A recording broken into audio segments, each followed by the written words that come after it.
સમગ્ર ભારતમાં ચાલતા પેટ્રોલ ડીઝલની બચતના મહાઅભિયાન અંતર્ગત કોઈપણ જગ્યાએ કાળાબજારી કે સંગ્રહખોરી ન થાય તે માટે ઉપરી અધિકારીશ્રી દ્વારા સૂચના આપવામાં આવેલ હોય, જે અનુસંધાને સુરત ગ્રામ્ય એલસીબી ટીમ દ્વારા માણસો અલગ અલગ ટીમો બનાવી વિસ્તારમાં હતા. તે દરમિયાન માહિતી મળેલ કે કડોદરા ખાતે આવેલ હરિઓમ પાર્કિંગમાં ના માલિક નરેન્દ્ર કુમાર બધેલ તથા તેના સાગરીતો સાથે મળી પેટ્રોલ ડીઝલના ટેન્કરના ચાલકોનો સંપર્ક કરી પોતાના પાર્કિંગમાં લઈ જઈ અને ત્યાંથી પેટ્રોલ ડીઝલની ચોરી કરે છે.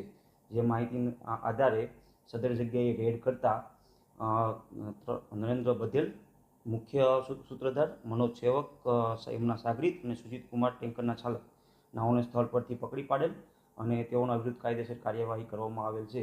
હાલની પરિસ્થિતિને ધ્યાનમાં રાખી 28,200 લીટરનું પેટ્રોલ ભરેલું ટેન્કર ઇન્ડિયન ઓઇલ કોર્પોરેશનને પરત સોંપવામાં આવેલ છે. સદર નેટવર્ક કેટલા સમયથી ચાલતું હતું અને આ પેટ્રોલ અને ડીઝલનો વેચાણ કોને કરવામાં આવતું હતું અને આ સિવાય બીજા કોણ સંકળાયેલા છે, એ સમૂહ જે અંગે વધુ તપાસ કડોદરા પોલીસ નાઓ કરી રહેલ છે.